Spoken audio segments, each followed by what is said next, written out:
Bernie doesn't get the nomination, or it goes to the second round at the DNC convention, Milwaukee would word. The election was officially stolen.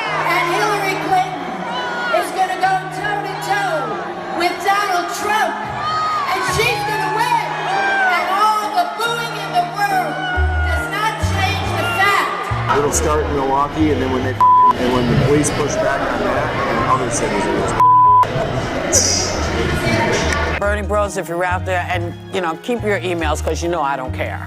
Bernie Bros, the mobs of Sanders supporters who use crude language to attack Hillary Clinton backers online. To attacks that are literally too profane, often, not to mention sexist, to repeat. A letter voicing concerns about the issue of sexual harassment and violence on the 2016 campaign has been signed by more than 24 of his former staffers. It does reference what the 2016 campaign staffers called the untenable and dangerous dynamic that developed during our campaign. How can a voter like me feel confident in your ability to represent the party, especially given that your response to sexual harassment allegations during your campaign is that you were, quote, a little bit busy running around the country trying to make the case to be elected as president? Well, I think that quote was a little bit out of context. If your speech is calling for the elimination of people based on race or gender or religious, for whatever reason, things that people can't change, then you should expect a violent reaction. And you deserve a violent reaction.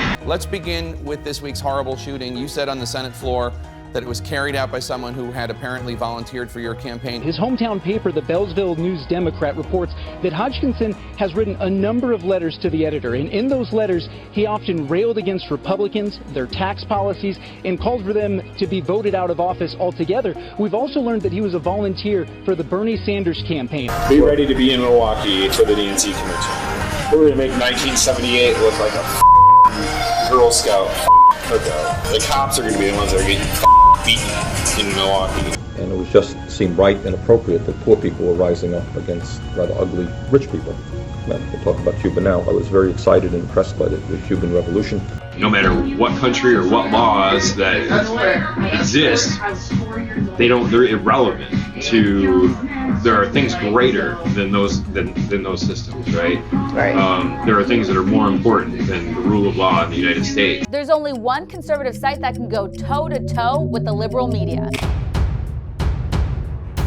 We sit down with the biggest names and cover the biggest stories that most outlets won't even dare cover. Take back your news and subscribe to the biggest conservative site on the internet. Subscribe to The Daily Caller.